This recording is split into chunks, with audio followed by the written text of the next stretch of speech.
नमस्कार दोस्तों, मैं जितेंद्र सिंह आज आपके सामने बलवन का पार्ट 2 लेकर के आया हूं। पार्ट 1 हम आपको दे चुके हैं और पार्ट 2 में उसके बारे में, उसके शासन की नीतियों के बारे में हम आपको पढ़ाएंगे।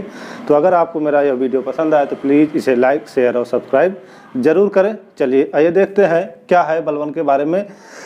जैसा कि हम पढ़ चुके हैं बलवन के समय में विद्रोहों के बारे में, लेकिन कुछ विद्रोह रह गए थे जो कि हम आज उनको सम्मिलित करते हैं। देखते हैं क्या है। बलवन के शासनकाल में बंगाल में विद्रोह हुआ। बंगाल में 1279 ईस्वी में तुगरिल खां के द्वारा बंगाल में विद्रोह किया जाता है।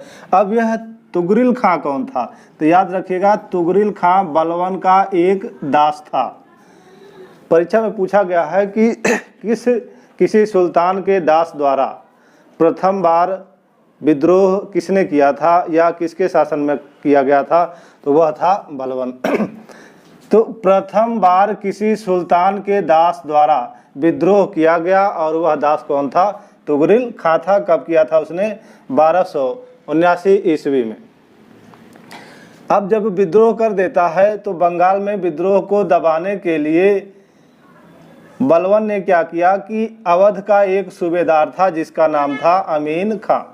अवध के सूबेदार अमीन खां को वह बंगाल के विद्रोह को दबाने के लिए भेजता है, लेकिन असफल हो जाने पर अमीन खां बंगाल के विद्रोह को दबा नहीं पाता, तुगरिल को हरा नहीं पाता और वापस असफल होकर के कहाँ आता है? दिल्ली के पास आता है। तो बलवन गुस्से में क्या करता है कि उसको, अमीन खां को गुस्से में उसका सिर कटवा देता है और उसके सिर को अयोध्या के फाटक पर लटकवा देता है दंड स्वरूप। असफल होने पर उसने क्या किया? उसका सिर काटकर अयोध्या यानी अवध के फाटक पर लटकाया। विद्रोह तो दबाया नहीं जा सका था, तो इसलिए बलवन ने निर्णय लिया कि मैं स्वयं अब बंगाल जाऊंगा और विद्रोह को दबाऊंगा। इसलिए बलवन ने 1280 to 81 ईस्वी के बीच उसने क्या किया? स्वयं कहाँ? बंगाल प्रस्थान किया और बंगाल जाकर के वह तुगरिल खां से क्या करता है? युद्ध करने की तैयारी करता है। तुगरिल खां बंगाल छोड़ करके जंगलों में भाग जाता है, तो बलवन उसका पीछा करवाता है। तो बलवन का एक अधिकारी रहता है जिसका नाम अली रहता है। अली ने क्या किया कि तुगरिल खां को पकड़ करके उसकी हत्या कर दी। इस अवसर पर बलवन अली से खुश होकर के अली को एक उपाधि देता है। कौन सी उपाधि? तुगरिल कुश की उपाधि देता है। तो बलवन ने तुगरिल कुश की उपाधि किसे दी थी? याद रखिएगा, अली को दी थी। अली उसका एक अधिकारी था। अब जब विद्रोह दबा दिया गया तो बलवन ने क्या किया कि बंगाल का शासक पुत्र बुगरा खां को नियुक्त किया। इस प्रकार बंगाल के विद्रोह को दबा दिया गया।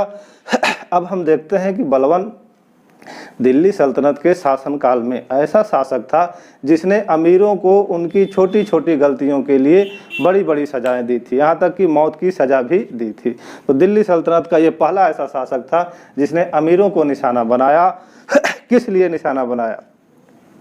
क्योंकि वह तुर्कान ए चहलगानी यानी चालीसा दल संगठन को समाप्त करना चाहता था। इस संगठन में बहुत बड़े बड़े अमीर थे, इसलिए वह चाहता था कि अगर मैं इन अमीरों को किसी कारणवश इनके पद से हटा देता हूं या मार देता हूं तो अपने आप क्या, तुर्कान ए चहलगानी संगठन समाप्त हो जाएगा।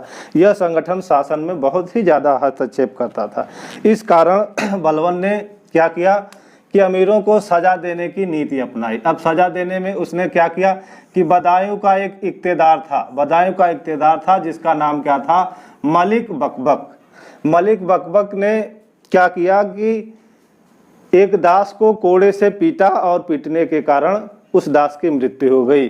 अब कोड़ों से दास को पीटने के कारण मृत्यु हो गई, छोटी सी थी यह गलती किसकी? अमीर की। लेकिन बलवन ने क्या किया कि मलिक बकबक को उसके इस कारनामे के लिए क्या किया? जन साधारण के सम्मुख उसे कोड़ों से पिटवाया था। मलिक बकबक को उसने जन साधारण के सम्मुख कोड़ों से पिटवाया था। वह कहाँ का इक्तेदार था? याद रखिएगा, तो बदायूं का था। इसी तरह अवध का एक इक्तेदार था जिसका नाम था हैबत खां।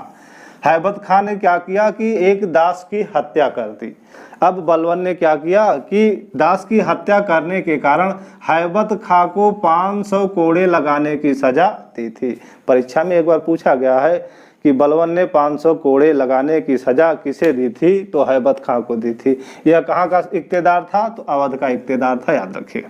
इसी प्रकार जब अवध का अगला इक्तेदार होता है जिसका नाम अमीन खां, अभी हमने बताया था कि अमीन खां बंगाल के अभियान में असफल होकर के, विफलता प्राप्त करके वापस जब लौटता है तो बलवन क्या करता है, उसके सिर को काट करके अयोध्या के फाटक पर लटका देता है। इसी क्रम में सीमावर्ती दुर्गों का एक रक्षक होता है शेर खां। इसने मंगोलों से काफ़ी लोहा लिया था, काफ़ी प्रसिद्ध हो गया था शेर खां, प्रसिद्धि बढ़ती जा रही थी, उसकी प्रसिद्धि से बलवन जल रहा था। इसलिए बलवन ने क्या किया, शेर खां को विष दे करके मरवा दिया। इस प्रकार उसने अपने शासन काल में जितने भी ताकतवर अमीर थे सबको उसने क्या किया, किसी न किसी बहाने से मरवा दिया। और बस उसका उद्देश्य क्या था इनको मरवाने का, कि वह चालीसा दल के संगठन को समाप्त करना चाहता था, और इस उद्देश्य में वह क्या रहा, सफल रहा। आइए अब हम बलवन के कुछ प्रशासनिक कार्यों या सुधारों के बारे में देख लेते हैं कि बलवन ने अपने शासन में क्या प्रशासनिक कार्य या सुधार किए थे। तो थोड़ा सा उन पर हम चर्चा करेंगे और देखेंगे बलवन के प्रशासनिक सुधार। बलवन ने सर्वप्रथम क्या कार्य किया, तो सर्वप्रथम बलवन ने सदैव तत्पर सेना रखने की शुरुआत की। सदैव तत्पर सेना रखने की शुरुआत बलवन ने की, क्योंकि वो जानता था कि विद्रोहों को दबाने के लिए सेना की आवश्यकता है, मंगोलों से निपटने के लिए भी सेना की आवश्यकता है। इसलिए बलवन दिल्ली सल्तनत का प्रथम शासक था जिसने सदैव तत्पर सेना रखने की शुरुआत की। अगला, सर्वप्रथम बलवन ने ही सैन्य विभाग दीवान ए अर्ज की स्थापना की थी। याद रखिएगा, बहुत पूछा जाता है कि सैन्य विभाग दीवान ए अर्ज की स्थापना सर्वप्रथम किसने की थी, तो बलवन ने की थी। और सैन्य विभाग का सर्वप्रथम अध्यक्ष किसे बनाया गया था, तो इमादुल मुल्क को सर्वप्रथम इस पद पर नियुक्ति दी गई थी। बलवन ने प्रशासनिक सुधारों के अंतर्गत क्या किया कि इक्तादारों में भ्रष्टाचारों को रोकने के लिए बलवन ने ख्वाजा नामक एक अधिकारी की नियुक्ति की थी। तो ख्वाजा नामक एक अधिकारी की नियुक्ति किसने की थी, बलवन ने की थी। किस लिए की थी, क्योंकि वह भ्रष्टाचार को रोकना चाहता था, इसलिए याद रखिएगा। अब हम देखते हैं कि आगे उसने क्या सुधार किया। तो बलवन ने अपने सुधारों में गुप्तचर विभाग का भी गठन किया, जिसे बरीद ए मुमालिक कहा जाता था। बरीद जो था यह गुप्तचर अधिकारी होता था। बलवन ने प्रशासनिक सुधारों के अंतर्गत क्या किया कि दोआब के क्षेत्र में उसने इक्ताओं का पुनर्ग्रहण किया। याद रखिएगा कि दोआब के क्षेत्र में इक्ताओं का पुनर्ग्रहण किस शासक ने किया था, तो क्या बताएंगे, बलवन ने किया था। बहुत ही इम्पॉर्टेंट क्वेश्चन है कि अर्धनागरिक एवं अर्ध सैनिक प्रशासन की स्थापना किसने की थी, तो बलवन ने की थी। बहुत ही इंपॉर्टेंट क्वेश्चन है, याद रखिएगा। अर्धनागरिक एवं अर्ध सैनिक प्रशासन की स्थापना बलवन ने की थी। अब हम चलते हैं कि बलवन के समय मंगोल आक्रमण होते हैं, तो बलवन ने मंगोलों से निपटने के लिए क्या नीति अपनाई थी। तो बलवन ने मंगोलों से निपटने के लिए सबसे पहले उसने योजना बनाई। तो बलवन ने योजना बनाई और ऐसा करने वाला वह दिल्ली सल्तनत का प्रथम शासक था जिसने मंगोलों से निपटने के लिए एक योजना बनाई थी। तो बलवन जो है वो दिल्ली सल्तनत का पहला सुल्तान जिसने मंगोल आक्रमण से देश की रक्षा के लिए एक सुनिश्चित योजना बनाई थी। मंगोलों से निपटने के लिए एक सुनिश्चित योजना किसने बनाई, तो बलवन ने बनाई थी। उसने क्या किया कि पश्चिमोत्तर सीमा पर, यहीं पर सबसे ज़्यादा मंगोल आक्रमण होते थे, तो पश्चिमोत्तर सीमा पर उसने किलों की कतार बनवाई। ऐसा करने वाला वह दिल्ली सल्तनत का पहला शासक था। बलवन पहला शासक था जिसने किलों के बनवाने पर ध्यान दिया। उसने किले बनवाने पर ध्यान दिया था, ये पहला शासक था। अब मंगोल आक्रमण उसके समय कब हुआ, तो समय है 1285 ईस्वी। 1285 ईस्वी में बलवन के समय मंगोलों ने तिमूर के नेतृत्व में आक्रमण किया। इस युद्ध में बलवन का एक पुत्र जिसका नाम था शहजादा मोहम्मद, इस युद्ध में भाग लिया मंगोलों के विरुद्ध, लेकिन शहजादा मोहम्मद क्या युद्ध में मारा जाता है। जिसकी खबर सुनकर के बलवन काफ़ी दुखी होता है। बलवन ने अपने पुत्र शहजादा मोहम्मद को उपाधि दी किसकी? शहीद ए आजम की। पूछा गया क्वेश्चन है कि बलवन ने शहीद ए आजम की उपाधि किसी दी थी? तो अपने पुत्र शहजादा मोहम्मद को दी थी। अब शहजादा मोहम्मद के बारे में थोड़ा सा जान लेंगे कि शहजादा मोहम्मद के संरक्षण में, याद रखिएगा, अमीर खुसरो, शहजादा मोहम्मद के संरक्षण में अमीर खुसरो तथा अमीर हसन ने अपना साहित्यिक जीवन शुरू किया था। तो अमीर खुसरो तथा अमीर हसन ने अपना साहित्यिक जीवन किसके समय शुरू किया था? तो बलवन के समय शुरू किया था। और किसके संरक्षण में? तो शहजादा मोहम्मद के संरक्षण में शुरू किया था। बाद में अमीर खुसरो तथा अमीर हसन को संरक्षण कौन देता है? बलवन देता है। अमीर खुसरो की पुस्तक बहुत ही पूछी जाती है, तो हमने सोचा कि यही बता दें। तो अमीर खुसरो की पुस्तक है आशिका, काफ़ी पूछी गई पुस्तक है। अमीर खुसरो ने एक पुस्तक लिखा जिसका नाम है नूह सिपीहर, और अमीर खुसरो की पुस्तक है तुगलक नामा, बहुत ही इम्पॉर्टेंट है, ये बहुत ही परीक्षाओं में पूछा जाता है। तुगलक नामा किसकी पुस्तक है? अमीर खुसरो की। बलवन की मृत्यु 1287 ईस्वी में होती है। बलवन की मृत्यु 1287 में हुई। तो बलवन की मृत्यु पर बर्नी ने क्या लिखा? जियाउद्दीन बर्नी एक लेखक हैं, उन्होंने बलवन की मृत्यु पर लिखा था कि जब बलवन की मृत्यु हुई तो उस समय अमीर और मालिक इतने दुखी हुए थे कि उन्होंने क्या किया? अपने वस्त्र फाड़ डाले, और जब उसके शव को कंधे पर ले जा रहे थे तो उन्होंने अपने सिरों पर धूल फेंकी तथा 40 दिन तक शोक मनाया और जमीन पर सोए।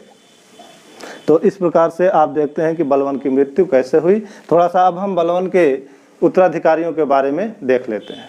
तो देखते हैं बलवन के उत्तराधिकारियों के बारे में। क्योंकि बलवन की मृत्यु 1287 में हो गई थी और उसके 3 साल के अंदर ही बलवन वंश क्या हो गया? समाप्त हो गया। उसके उत्तराधिकारियों ने उसके वंश को संभाला नहीं, क्योंकि आगे के जो उत्तराधिकारी थे वो विलासी थे। इस कारण से उसका वंश जल्दी ही समाप्त हो गया। बलवन ने क्या किया था कि अपने मृत्यु के समय, जब वो जान गया अब उसकी मृत्यु नज़दीक है, तो उसने मृत्यु के समय कै खुसरो को अपना उत्तराधिकारी नियुक्त किया था। कै खुसरो कौन था? ये बलवन का पौत्र था। बलवन का जो बड़ा लड़का था मोहम्मद, उसका लड़का कै खुसरो था। तो बलवन ने इसे अपना उत्तराधिकारी नियुक्त किया था। लेकिन जब बलवन की मृत्यु हो जाती है तो दिल्ली के अमीरों ने क्या किया कि कै खुसरो को समझा करके उसे कहाँ भेज दिया? मुल्तान भेज दिया। कहा कि तुम्हारे लिए दिल्ली सल्तनत सही नहीं है और आप मुल्तान चले जाओ, वहाँ पे आप सुरक्षित रहोगे। कै खुसरो को भी लगा कि हमें मुल्तान चले जाना चाहिए, इसलिए कै खुसरो दिल्ली छोड़ करके मुल्तान चला गया। तो दिल्ली के अमीरों ने अब किसे बैठाया? कैकुवाद को दिल्ली की गद्दी पर बैठाया। कैकुवाद कौन था? यह बलवन का एक लड़का था बुगरा खा, उसी का पुत्र था कैकुवाद। कैकुवाद जब 1287 में गद्दी पर बैठा दिल्ली के, तो कैकुवाद एक विलासी व्यक्ति था, जिसने अपना जीवन विलासतापूर्ण व्यतीत किया। और जब यह विलासी हो गया तो इसने क्या किया कि दिल्ली के निकट जमुना नदी के किनारे इसने एक महल बनवाया था, जिसे किलोखरी का महल कहते हैं। तो किलोखरी का महल पूछा गया है किसके द्वारा बनवाया गया था। तो इसने किलोखरी या किलूगढ़ी की स्थापना की और यहीं किलूगढ़ी में या किलोखरी में आकर के निवास करने लगा। दिल्ली छोड़ करके किलोखरी में आके निवास करने लगा। कुछ दिन बाद कैकुवाद ने क्या किया कि समाना का एक सूबेदार था, समाना जो कि आधुनिक पंजाब का क्षेत्र था, समाना का एक सूबेदार था जिसका नाम था मलिक फिरोज खिलजी।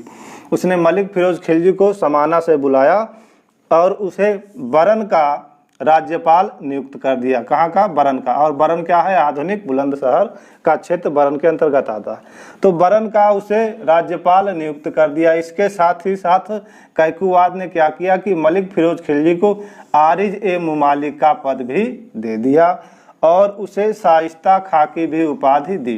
कैकुवाद ने उसे शाइस्ता खां की उपाधि भी दी। क्वेश्चन आ चुका है पेपर में। अब समय बीत रहा था। कुछ समय बाद कैकुवाद पर क्या हो गया? फाजिल का असर हो गया, यानी उसे लकवा मार दिया। जब कैकुवाद को लकवा मार गया तो अब वह किसी लायक तो था नहीं, तो जाहिर सी बात है अमीर क्या करेंगे? अब उसके स्थान पे किसी को तो गद्दी पे बैठाना ही था। तो अमीरों ने क्या किया कि कैकुवाद के 3 वर्षीय, याद रखिएगा 3 वर्षीय पुत्र क्यूमर्स को गद्दी पर बैठाया। क्यूमर्स को गद्दी पर बैठाया, लेकिन क्यूमर्स का संरक्षक कौन बना? मलिक फिरोज खिलजी। क्यूमर्स का संरक्षक मलिक फिरोज खिलजी बना।